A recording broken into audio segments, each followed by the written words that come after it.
ऐतिहासिक भीड़। जाट तो बीजेपी को वोट देता है ना? नहीं, किसने कह दिया? जाट टोटल राष्ट्रीय लोकदल, चौधरी लोकदल को तो आपने खत्म कर दिया सर। नहीं, किसने कहा? ये आज जो अथाह जनसमूह था, ये राष्ट्रीय लोकदल के अनुयायियों की भीड़ थी, चौधरी चरण सिंह की विचारधारा को मानने वाले लोगों की भीड़ थी।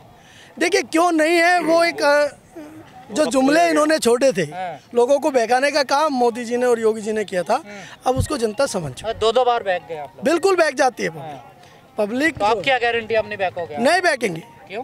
वो समझ गए ना, झूठ का पुलिंदा वो खुल गया, जनता समझ गई इनको। कहाँ समझ गए? तो मंदिर बनवा रहे मथुरा में। नहीं, मंदिर भाजपा थोड़ी बनवा रही है, मंदिर बनवाया है सुप्रीम कोर्ट ने। केशव प्रसाद मौर्य कह रहे हैं आस्था का मामला है हमारा चुनाव। अब ऐसा है ना, चुनाव नजदीक आ गया, सीट गद्दी जाती हुई दिख रही है, तो अब जिन्ना बोलेंगे, पाकिस्तान बोलेंगे, जाती दिख रही है, 300 प्लस बता रहे हैं वो। 403 की 403 सीटें गठबंधन जीत रहा है, और योगी जी को दोबारा 3 तुम जीत रहे हो, 300 प्लस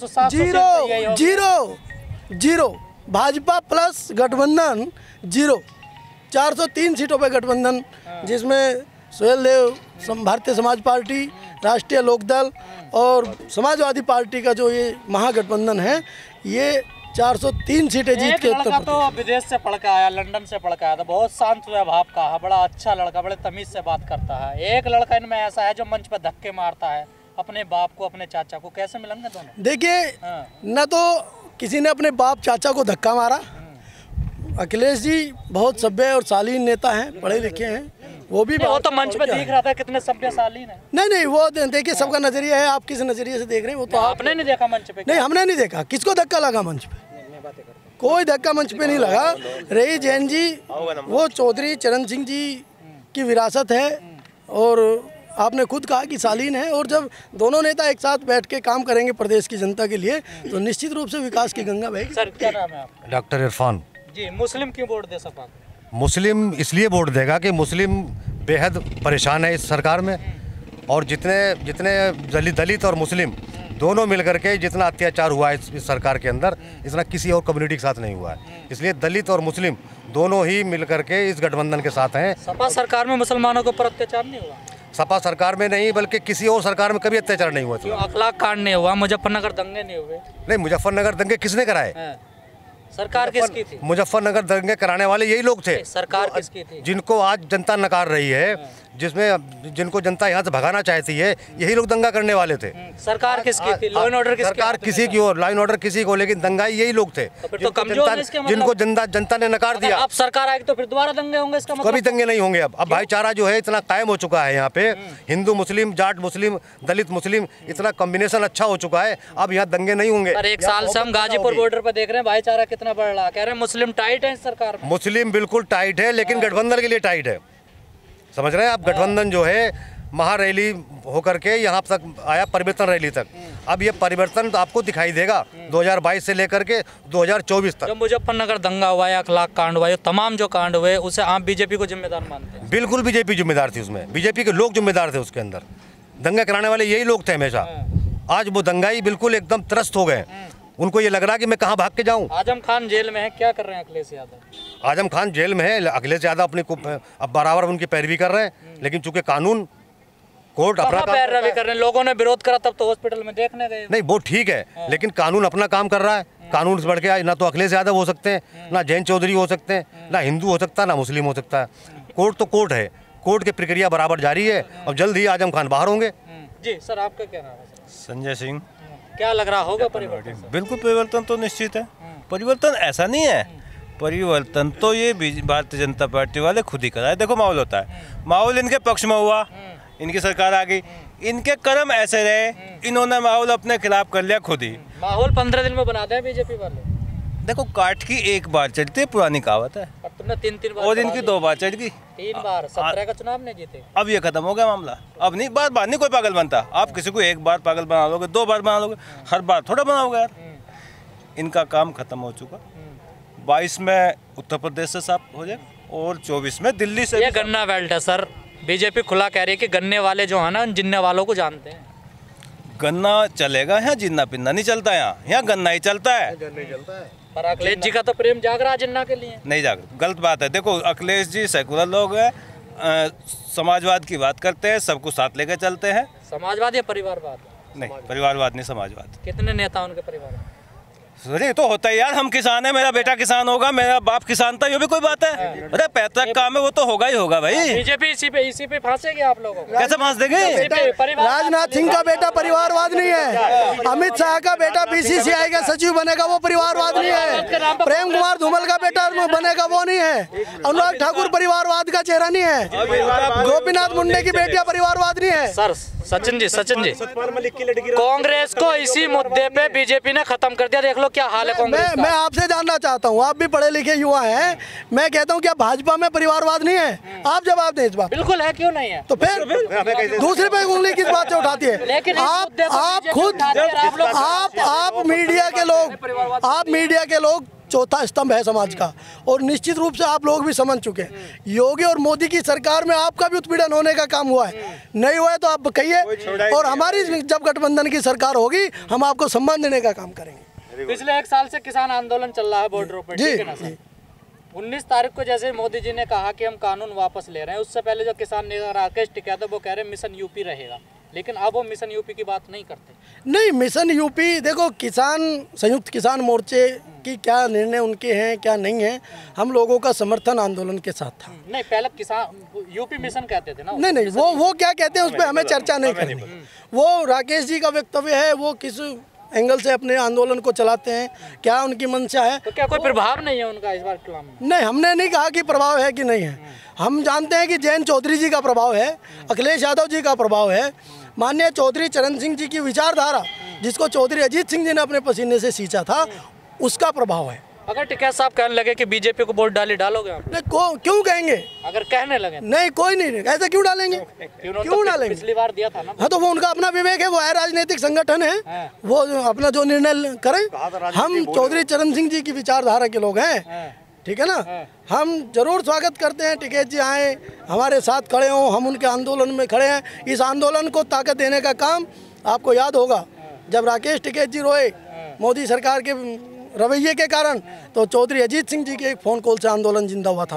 पर उन्होंने अभी तक नहीं कहा कि मैं राष्ट्रीय लोक दल का समर्थन करूंगा। तो हम वो लोग हैं, देखिए समर्थन करना ना करना वो उनका निर्णय होगा, वो उनका संगठन है, क्या निर्णय वो लोग करेंगे, और हम स्वार्थ में सपोर्ट नहीं करते, स्वार्थ में मदद नहीं। किन मुद्दों पे वोट करोगे इस बार? मुद्दे बिल्कुल स्पष्ट हैं, बिल्कुल साफ हैं। इस बार परिवर्तन का चुनाव होना है, और जो चोर लुटेरों की सरकार जो चल रही है उसको परिवर्तन करना है, उत्तर प्रदेश का मुख्य लक्ष्य है। योगी जी कह रहे हैं गुंडे भगा दिए यूपी से। हाँ, योगी जी इसलिए गुंडे भगाने की बात करते हैं क्योंकि उन पर खुद इतने सारे मुकदमे लगे हुए हैं, और अपनी सरकार का नाजायज फ़ायदा उठा करके एक मुख्यमंत्री रहते हुए गैर विधिक तरीके से उन्होंने अपने मुकदमे ख़त्म करवा लिए। अगर वो इतने स्पष्ट, इतने स्वच्छ छवि के थे तो बाकी सरकारों में उन्होंने प्रयास क्यों नहीं किया, क्यों उनके मुकदमे खत्म? गलत मुकदमे थे उनके। हाँ, गलत मुकदमे। अगर मैं जज हूँ और मेरे खिलाफ मुकदमा है तो मैं तो अपने आप को बरी करूँगा। योगी जी ने कानून का दुरुपयोग किया है। दुरुपयोग किया जी, काम तो कर रहे हैं ना, विकास की गंगा तो बह रही है। उनका विकास दिखाई दे रहा है। उनका विकास पिछले सालों में हमने देखा, हमारे 700 से ज़्यादा किसान भाई बॉर्डर पे मर जाते हैं, हम उनका विकास देख रहे हैं। और विकास की बात वे लोग करते हैं जिनका परिवार नहीं है, जिनका परिवार ही नहीं है, जो कहते हैं कि मैं तो झोला उठा के चल दूंगा एक दिन, जो झोला उठा के चल देने की बात करते हैं वो विकास करेंगे? उन्होंने विनाश कर दिया है देश का। अभी कैराना में आए थे, सामने में आए जी, नहीं, वो उनका आना जाना लगा रहता है, वो राजनेता लोग हैं, वो आएंगे जाएंगे, लेकिन उन्होंने वास्तव में क्या किया? मेरा सीधा मानना है, जिनके परिवार थे, जो परिवार को त्याग करके राजनीति की खातिर यहाँ तक आए हैं, जो ना हुआ अपने बाप का वो क्या होगा आपका? सर, विकास के मुद्दे रहेंगे, एजुकेशन रहेगी, स्वास्थ्य रहेगा, या बेरोजगारी रहेगी, या फिर वही हिंदू मुस्लिम? बेरोजगारी मुख्य मुद्दा रहेगा, और किसानों का उत्पीड़न मुख्य मुद्दा रहेगा। 700 किसानों की जिंदगी इतनी सस्ती नहीं है कि मोदी जी कहते हैं कि आई एम सॉरी कहने से अगर 700 किसान जिंदा हो जाए। तपस्या में कमी रहेगी ना उनकी? नहीं, तपस्या में कमी नहीं, उनकी साजिश में कमी रह गई थी। ये उनकी साजिश थी, कमी साजिश में रही है, तपस्या में नहीं। जी सर, क्या आपने अभी कैराना का जिक्र किया, मैं कैराना लोकसभा क्षेत्र से आता हूँ, शामली जनपद से।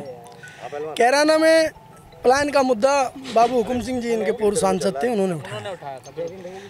मैं आपको वहाँ की सच्चाई, आप खुद ग्राउंड पे जाके देखिए, क्या आपके यहाँ से लोग कारोबार करने, रोजगार पे अपनी बाहर कारोबार करने के डर से? वहाँ नहीं, कोई डर नहीं था कैराना में। मैं कैराना लोकसभा क्षेत्र का ही आदमी हूँ, बराबर में हमारे कैराना है। वहाँ ना कोई डर था, ना वहाँ कोई पलायन हुआ, लेकिन इन लोगों को बंटवारा करना है, इन लोगों को कभी पलायन दिखाना है। ये जो मीडिया सरकार जो सवाल जो रूमिंग बना रही है ना, हम भारत के लोग ये बता देंगे इस बार कि मुद्दा क्या रहेगा। मुद्दा रहेगा इस दमनकारी सरकार के खिलाफ, इस क्रूरता वाली सरकार के खिलाफ, इस हत्यारी सरकार के खिलाफ, इस बेरोजगार को मतलब आत्महत्या के खिलाफ, आत्महत्या को मजबूर कर देने वाली सरकार के खिलाफ, व्यापारियों की हत्या करने वाली सरकार के खिलाफ। ऐसा बिगुल सामाजिक लोग इस गठबंधन के माध्यम से बना रहे हैं कि वोट की चोट से बता देंगे। सर अब तो भावनाओं में बह रहे हैं, देखिए हिंदू धर्म मजबूत हो रहा है सरकार में। अगर बात करते हैं हिंदू धर्म की, जो लोग हिंदू धर्म की बात कर रहे हैं वो सबसे बड़े देश के गद्दार हैं, क्योंकि हमारा जो देश है वो धर्मनिरपेक्ष देश है। वो उसमें लिखा गया है कि हम भारत के लोग भारत को एक संपूर्ण प्रभुत्व संपन्न समाजवादी पंथ निरपेक्ष लोकतांत्रिक गणराज्य बनाने के लिए बात करते हैं, हिंदू और मुस्लिम बनाने के लिए बात नहीं कर रहे। सबसे बड़ी बात उन लोगों को ये गठबंधन बता देगा कि आप लोकतंत्र के खिलाफ की लड़ाई लड़ रहे हैं, ये लोकतंत्र के हित की लड़ाई लड़ रहे हैं।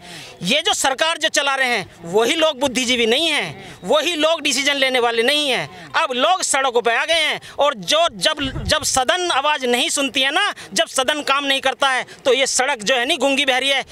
जब ये आवाज़ उठाती है ना, अच्छी जो सियासतें हैं वो नीचे आ जाती है। मन बना लिया है अब आप लोग। मन क्या होता है? लोकतंत्र में मन नहीं चलता है, मत चलता है। मत मन नहीं चलता।